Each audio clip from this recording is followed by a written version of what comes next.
The book of 1 Samuel chapter 3 verse 1. Samweri, igitabo cya mbere cya Samweri bice bitatu rimwe. Uwo mwana Samweri yakoreraga Uwiteka imbere ya Eli.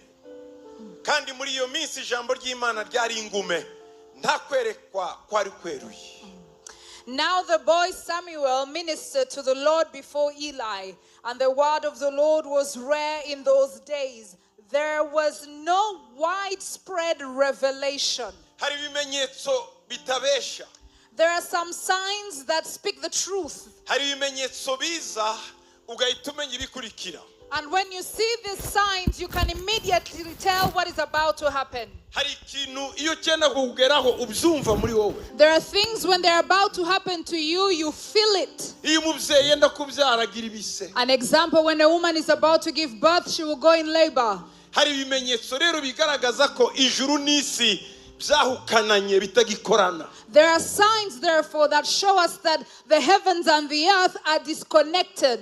Iyo ijuru n'isi bidakorana. When the heavens and the earth are not connected, Hari ibimenyetso biriho. there are signs to show Hari that. ibimenyetso bifatika. There are tangible signs to show Mu that. buzima bwacu. In our personal lives, mibereho yacu. in the way we do life, Byabaye muri Israel. it happened in the time of Israel. Bagiye baca mu bihe bikomeye. Israel traversed different seasons and times Bamaze difficult. kugera I Kanani mu gihugu cy'amasezerano. When they reached in Canaan, in the land of promises, Bibiliya iratubwira ko babaye mu bihe bitoroshye. the Bible tells us that they lived through difficult times. Cyane cyane ko Yoshua yaramaze kwitaba Imana. Especially in the season after the passing of Joshua. Abantu bose bo mu rungano rwa Yoshua Everyone in the generation of Joshua, bubahaga Imana bagatinya Imana. they feared God and honored Him Kuko yari yarabarahije mbere yuko yitaba. because He had made sure they took an oath to do so. Yarabahamagaye bose mu kibaya cy'i Shekemu. He called them in the valley of Shechem, Ahamagara Abisirayeli kuva I Berisheba kugera I Dani. called all the Israelites from Beersheba to Dan, Arababwira ngo uyu munsi ndagira ngo dukorane n'Imana isezerano. and he said, I want us to make a covenant with God today. Ariko si isezerano ry'agahato. But it's not by force. Buri muntu arahitamo uko yumva. Everyone will make their own choice. Hari Imana zibiri. There are two gods. Hari Imana zibiri. There are two gods. Hari Imana There is God badata bakoreye hakurya y'amazi. that our fathers served beyond the sea. Hari n'Imana yadukuye muri Egiputa. There is the God who took us out of Egypt. Uyu munsi ndagira ngo mbarahize. I want you to make a covenant and Uyu speak an munsi oath. ndagira ngo mbabwire ngo I will tell you today, buri muntu wese everyone n'umutimanama we with their conscience, arahitamo Imana akorera. you will choose which God to serve. Hallelujah. Uyu Hallelujah. munsi umuntu wese arahitamo Imana akorera. Everyone will choose which God to serve. Niba ari Imana yo hakurya y'amazi If it is the God beyond the sea, mu gihugu cy'i Mesopotamiya, in the land of cyangwa Mesopotamia, niba ari ya Mana yadukuye mu maboko ya or Farawo, if it is the God who delivered us in the hands of uyu Pharaoh, mugoroba murahitamo. you will choose tonight. Bari buzuye ari benshi cyane. There were so many, a great multitude. Abagabo bose bara, All the men came, abadamu bara, their wives buri came. muntu agomba guhitamo Imana. Everyone had to make a choice. Uyu munsi hari Imana nyinshi. Today there are so many gods. Igihe cya Yoshua hari Imana In the ebyiri. time of Joshua, they only had Hari two. ibigirwamana, They had idols hakaba n'Imana yo mu ijuru. and the God of heaven. Ariko uyu munsi hari izindi Imana. But today there are many gods people Hari Imana worship. y'imitekerereze. There is the God of mindset of Hari how people Imana think. y'ubukire. There is the God of wealth. Hari Imana y'ibinezeza by'isi. There is the God of pleasure. Abantu bafite Imana barimo baramya nyinshi. People are worshiping different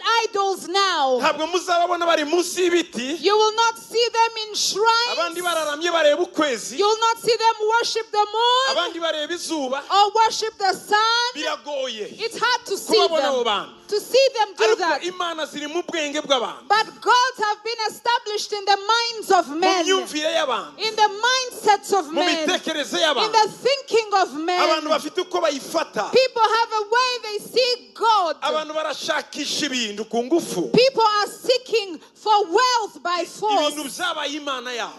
Things have become their idol. Abandi barashaka icyubahiro ku ngufu. Others are seeking honor by force. Icyubahiro cyabaye iyo Mana. Glory and honor has become an idol. Abandi bakunda ibirori akanya kose. Others want pleasure, fun. Abo nabo ni Imana yabo basa. That too has become their idol. abandi ntibemera imana Others do not believe God fully. uko kutemera imana nako ni yindi mana umuntu asenga Them becoming atheists, it's also an idol they worship. ibyo byose ni biriho uyu All munsi those things we see them today. izo mana zose zirahari We see all those idols today. Yoshua Joshua abwira abisirayeli told the Israelites, murahita bw'imana you will choose the God you will serve. imana yadukuye muri egiputa The one who delivered us from Egypt, cyangwa imana basogokuruza basengaga kera babandwa baraguza baterekera or the God our fathers worshipped when they were practicing witchcraft in the land of Mesopotamia. niba zarabagiriye akamaro hari muri ico gihe If it was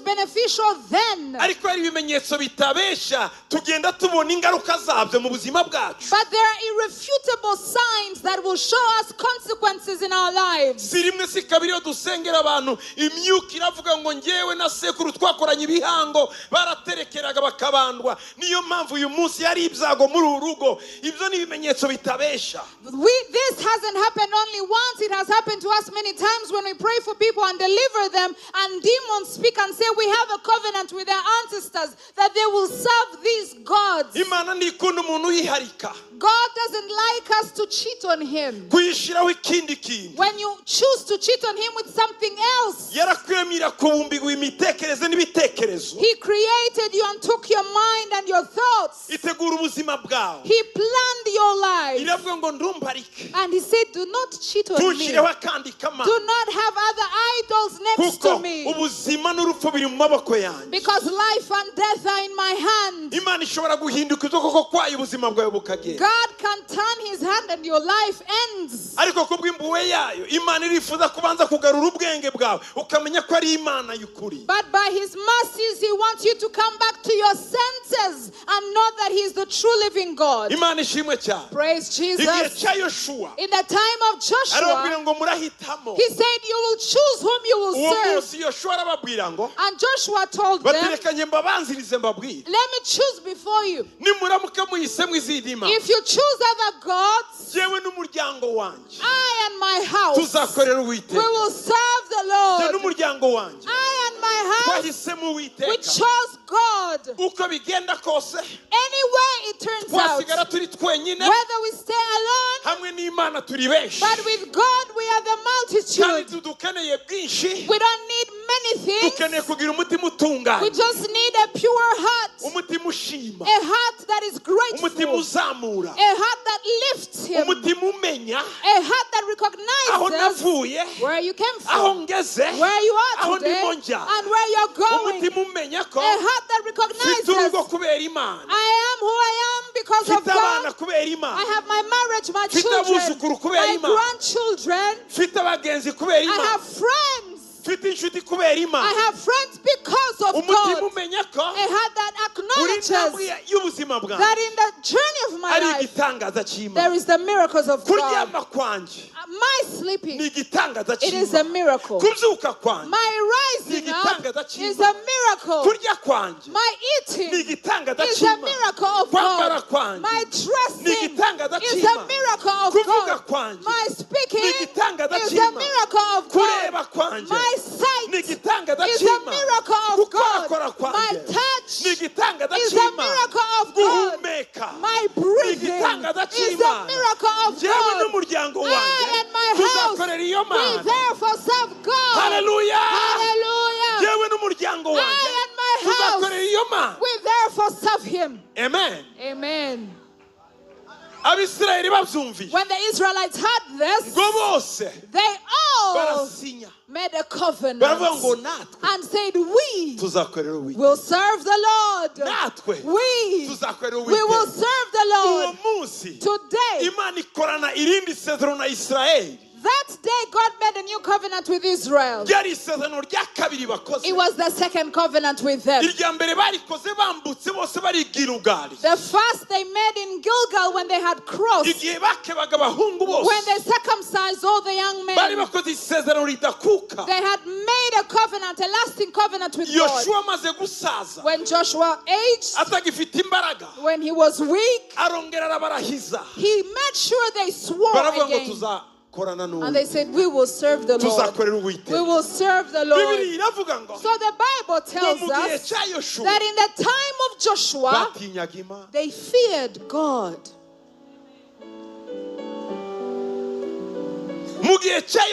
In the time of Joshua, to be specific, they feared God.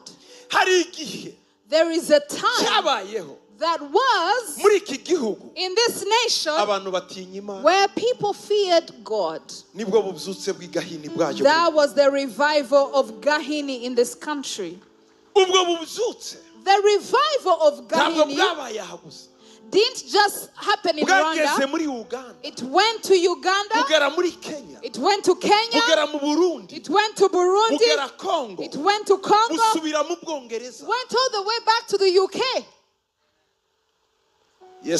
Praise Jesus. There was that time in this country where men and women took an oath before thousands and said, we will serve the Lord. We will serve the Lord. We will serve the Lord. Praise Jesus. There was a revival. The 1,000 hills of this nation were covered in revival. Songs were composed. People sang. People rejoiced. There were no sins in people. There was no jealousy in people. People gave up witchcraft. People repented their old sins. They only had one saying. They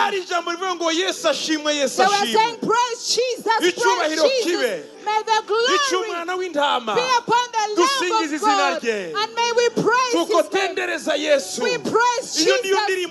That was the song in this land. We will praise Jesus. There was that time where the whole nation was baptized in the power of repentance. And they knew God. And they served God. Woo, hallelujah. Hallelujah. Hallelujah. Hallelujah.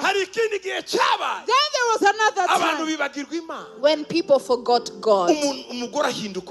And women turned against their husbands.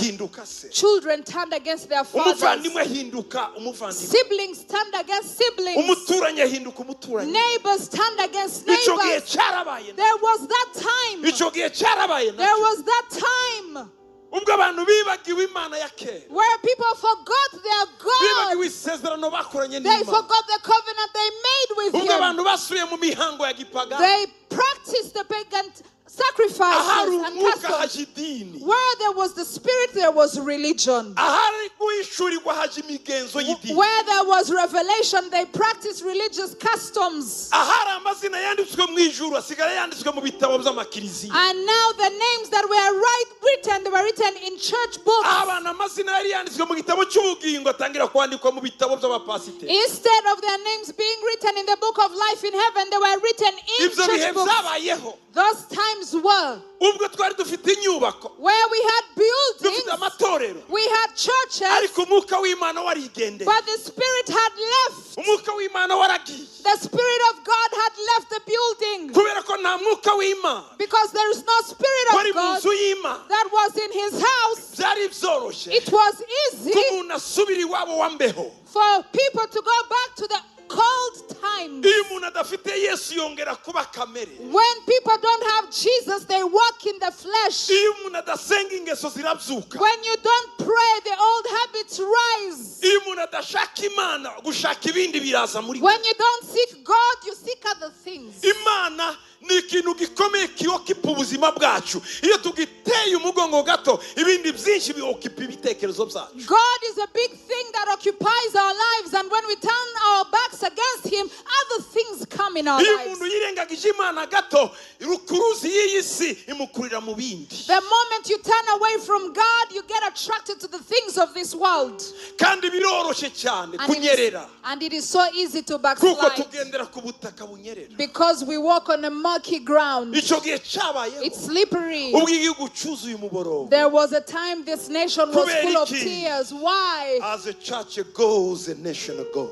Uko itorero rigenda niko igihugu kigenda. As a church goes, the nation goes. Uko itorero rigenda niko igihugu kigenda. Itorero risinziriye igihugu kirasinzira. Iyo ribyutse kirabyuka. As a church, amateka yarabipro yarabyerekanye. Uhereye muri Bibiliya ndetse no mu bihugu bindi.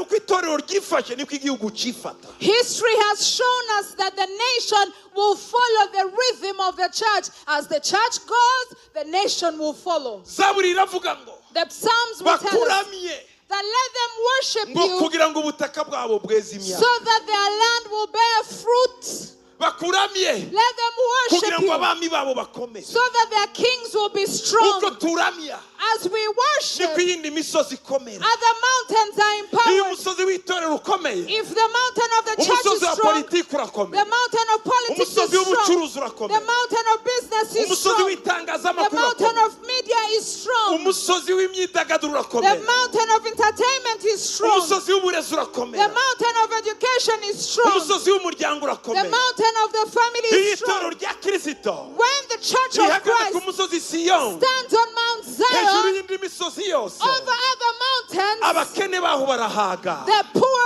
eat, imiryango yaho iriyunga, their families reconcile, uburumbuke buraza, and there is a harvest in ibitangaza the land. birakorwa, Miracles happen in the imirimo nshya land, ziraza, and things happen in the kuvumbura nation. biragaruka. There will be inventions. Hallelujah! Hallelujah! Hallelujah! Hallelujah! Woo!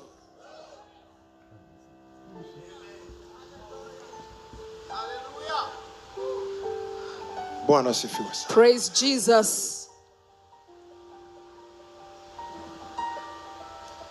Ndavuga kuri divorce y'ijuru n'isi. I'm still talking about the divorce between the heavens and the earth, the disconnect. Hanyuma mbabwire ukuntu byakongera kwiyunga. And I'll tell you how they can connect again. Hallelujah! Hallelujah!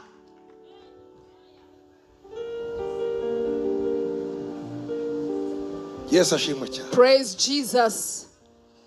Bibiliya iravuga ngo Yoshua amaze gutanga. The Bible says when Joshua died, Ngo abamubonye, those who saw him, ababanye nawe, those who walked with him, urungano rwe, his generation, abavutse mu gihe cye, those who were born in the reign ngo of bakomera ku Joshua, Mana.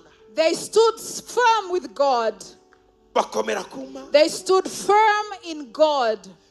Bivuze iki? What does this mean? Bisaba ko muri buri rubyaro haboneka Yoshua. It means every generation should have a Joshua. Iyo Yoshua yabuze abantu bararindakira. When there is no Joshua, people are scattered and confused. Mu mwanya wo kumera ibiribwa hamera ibitovu, hamera amahwa. Instead of having plants and a harvest, we'll have thorns and thistles. Yoshua amaze gupfa, When Joshua died, abantu bamenye Imana, people knew God barayikomeza. and they stood firm. Rwa rungano rwa Yoshua rurapfa. But when the generation of Joshua passed, Ndagira ngo iryo jambo riri mu bacamanza. I think we can find that in the book of Judges.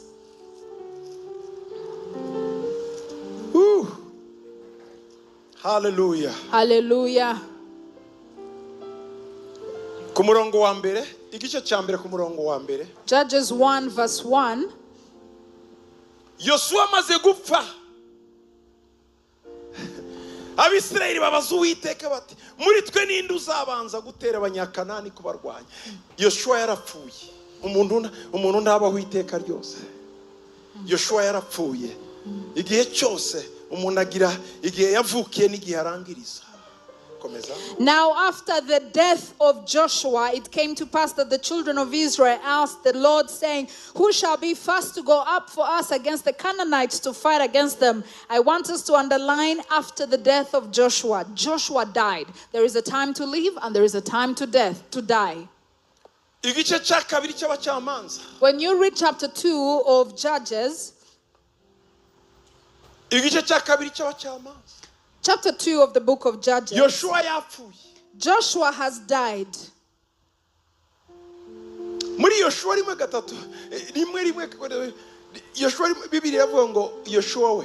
In the book of Joshua, umugaragu wanjye yarapfuye none haguruka ariko aha Yoshua arapfuye nta Mose dufite. In the book of, I think in the book of Joshua, when Moses died, God told Joshua, Moses, my servant, has died. Now arise, Joshua, and take after Moses. But here, the Bible tells us that Joshua dies, but God doesn't raise someone else. There are things God can do, and there are things God cannot do. In a given time, God does not prepare a leader. But God will ask a leader to prepare for a successor. That's what Moses did. He prepared Joshua. And the day he died, God had someone to tell to rise.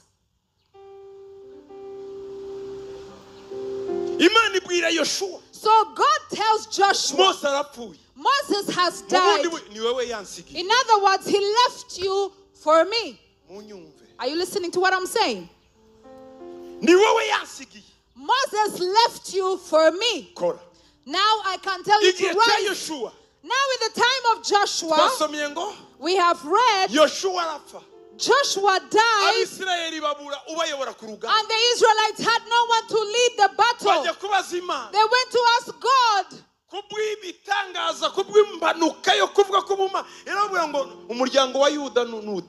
By coincidence, by God, by luck, God says the family of Judah will lead the battle.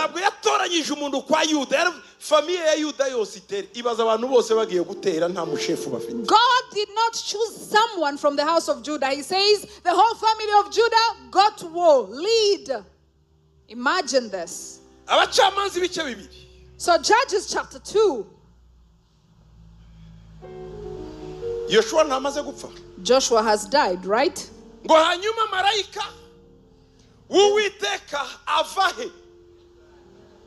Marayika w'Uwiteka ava i Gilgal yavuye mu ijuru aza gushaka wasimbuye Yoshua aramubura ava i Gilgal agenda n'amaguru. Reka turebe urugendo. Then the angel of the Lord came up from Gilgal to Bochim. The Bible tells us that he came from heaven looking. Anyway, he came looking for someone to replace Joshua. Yavuye i Gilgal. Came all the way from Gilgal. Marayika jahe The angel went to Bochim.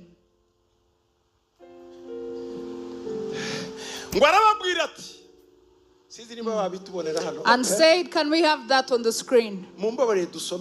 Let's read from the screen. Joshua has died.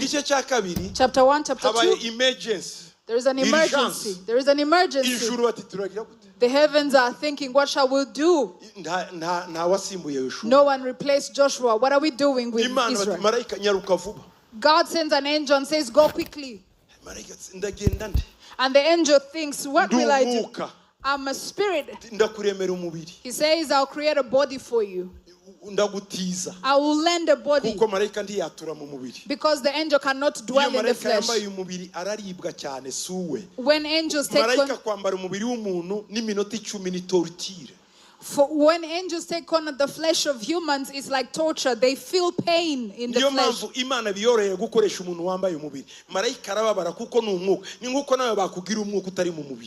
That's why it's easier for God to get man to serve man than to use an angel to serve man.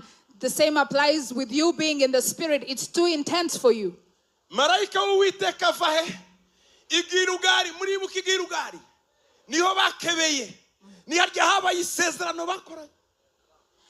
The angel of the Lord came up from Gilgal. Do you remember where Gilgal was? The same place they circumcised the men, the place they made a covenant with God. Went to Bochim and found the Israelites. And said, mbazana mu gihugu nasezeranije basokuruza nkababwira nti ntabwo nzaca kwisezerano nabasezeranyije. I led you up from Egypt and brought you to the land of which I swore to your fathers, and I said, I will never break my covenant with you. Verse 2. Namwe ntimugasezerane n'abene icyo gihugu muri iki gihugu mwajyemo Yoshua yapfuye ndagira ngo mbihanize timuzasezerane na bene icyo gihugu, ahubwo muzasenye ibicaniro byabo, muzakureho udusozi two guterekera n'uducuma n'utubindi n'uturozi n'udutinditindi etc. ngo ariko kimwanyumviye niki cyatumye mukora Yoshua amaze gupfa batangiye guterekera ejo bamwe ya generation yoshivuyeho marayika aramanuka arahuruza. And you shall make no covenant with the inhabitants of this land. You shall tear down their altars. All the sacrifices, the witchcraft, the sorcery, do not get engaged with it. But you have not obeyed my voice. Why have you done this? So this shows that after the death of Joshua, some started practicing the customs of the inhabitants of the land. Now it gets tough. Let's go to verse 11. Nuko abisirayeli bagirike ku murongo wa 11 bakora ibyangwa n'Uwiteka, bakorera nde? Baali, bimura Uwiteka Imana yabasekuruza, yabakuye. Murebe ukuntu Imana yacu igira ibimenyetso igenda itwereka, bati ninjye wagukoreye biriya, ninjye wagukuye mu Giputa, donc igihe cyose ihora itwibutsa aho yadukuye kugira ngo tuyiramye, kuko ntabwo ari Baali yadukuye mu Giputa. Then the children of Israel did evil in the sight of the Lord and served the Baals, and they forsook the Lord God of their fathers who had brought them out of the land of Egypt. So we see signs here. God is reminding them, I got you out of Egypt. I did this for you. I did this for you. Nuko ku murongo ngo bakurikira izindi mana z'abanyamahanga babakikije bakazifukamira barakaza Uwiteka. Bari bagishoboye kurwana n'aya mahanga yandi. Deja waramije imana zabo wabaye faible, utangira kuba faible ryari iyo watangiye gukomprometa n'umuntu wakubonaga mu indangagaciro zo hejuru, bo wabaye deja faible. And they followed other gods from among the gods of the people who were all around them, and they bowed down to them, and they provoked the Lord to anger. The moment you start compromising, because they had started following the gods of the land, they had started compromising, and that implies that they became weak. Nuko bimura Uwiteka bakorera Baali na Ashtaroti, ariyo Ashera. They forsook the Lord and served Baal and the Ashtoreths. Maze umujinya w'Uwiteka ukongera Abisirayeli, abagabiza abanyazi kugira gute? Kubanyaga, kandi abahana mu babisha babo babakikije, bituma batakibasha guhagarara imbere y'ababisha babo. And the anger of the Lord was hot against Israel. So he delivered them into the hands of plunderers who despoiled them, and he sold them into the hands of their enemies all around, so they could no longer stand before their enemies. I am not asking you to accept and believe what the Bible is saying. I am just asking you to look deeply and believe in history. Believe history. Why? Igituma ari nziza yo itubwira impamvu y'ibintu. Impamvu abantu batsindwa imbere y'abandi, bamwe bavuga ngo dufite intwaro nke, abandi bavuga ngo twakoze neza igisirikare niki. No, si ibyo. Imana irabyerekana, haba hari izindi imana iruhande. Bibiliya yo itubwira impamvu zo mu mwuka abanyamubiri bo bakoresha batashobora gukoresha, ahubwo bakoresha izifatika. Muranyumva neza? Rero iyo tugendeye ku mahame kubifatika, habaho gutsinda no gutsindwa. Correct? Okay. When we follow principles, we know that there are reasons why people lose and others win. But the Bible shows us the spiritual whys, what is invisible that makes people lose or fail. We might have other justifications, but spiritually speaking, there is always a why. The Bible tells us they couldn't stand before their enemies. Who couldn't stand? These are the people who stood before seas and the seas parted. Who are these people? everyone was afraid when they mentioned Israel. aba ni bande Who are these? bamanikaga amaboko hejuru abandi bose bagashira They amaboko would batarwa just raise their hands and armies would fall. baranirwa gukandagira guhagarara imbere y'abanyakana. But the Bible says they could not stand before the Canaanites. Ku murongo wa 15 Verse 15. ngo aho bajyaga hose Uwiteka yagiraga ate yabatezaga ibyago kuko yababwiye akabarahira ngo bariheba cyane. Wherever they went out, the hand of the Lord was against them for calamity, as the Lord had said, and as the Lord has sworn to them, and they were greatly distressed. Babaye distressed. They were distressed. Hari igihe umuntu ava ahandi akavuga ngo reka nimukire hariya ugasanga byabazazgo biragukurikiye. Sometimes you could think that you should move so that you run away from problems, but you actually move with your problems. Ukisanga You find wherever you move, calamity moves with you.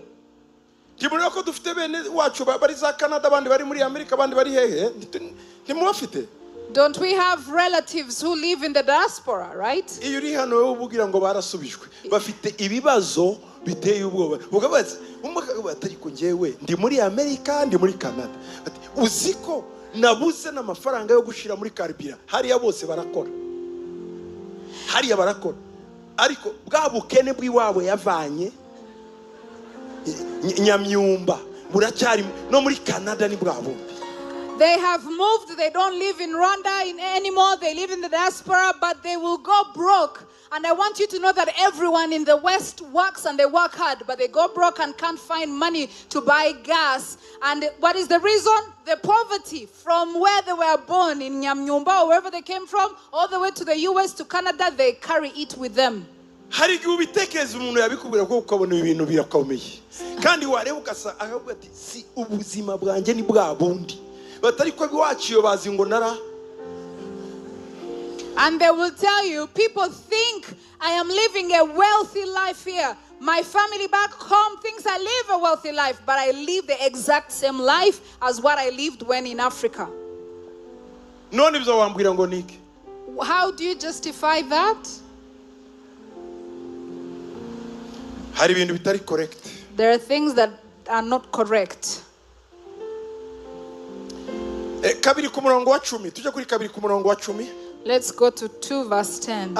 Umurongo w'umunani 8 if you may. 8 9 10 sibyo abacamanza kabiri umunani 9 10. Judges 2 8 9 10. Nuko Yosuwa mwene Nuni umugaragu w'Uwiteka apfa yapfuye amaze imyaka ingahe 110 niki ya Yosefu bamuhamba mu rugabano rwa gakondo ye Itimuna Tiheresi mu gihugu cy'imisozi miremire ya Efraimu mu ruhande rw'ikasikazi rw'umoso witwa Gashi rw'umusozi witwa Gashi. Hanyuma akakantu hanyuma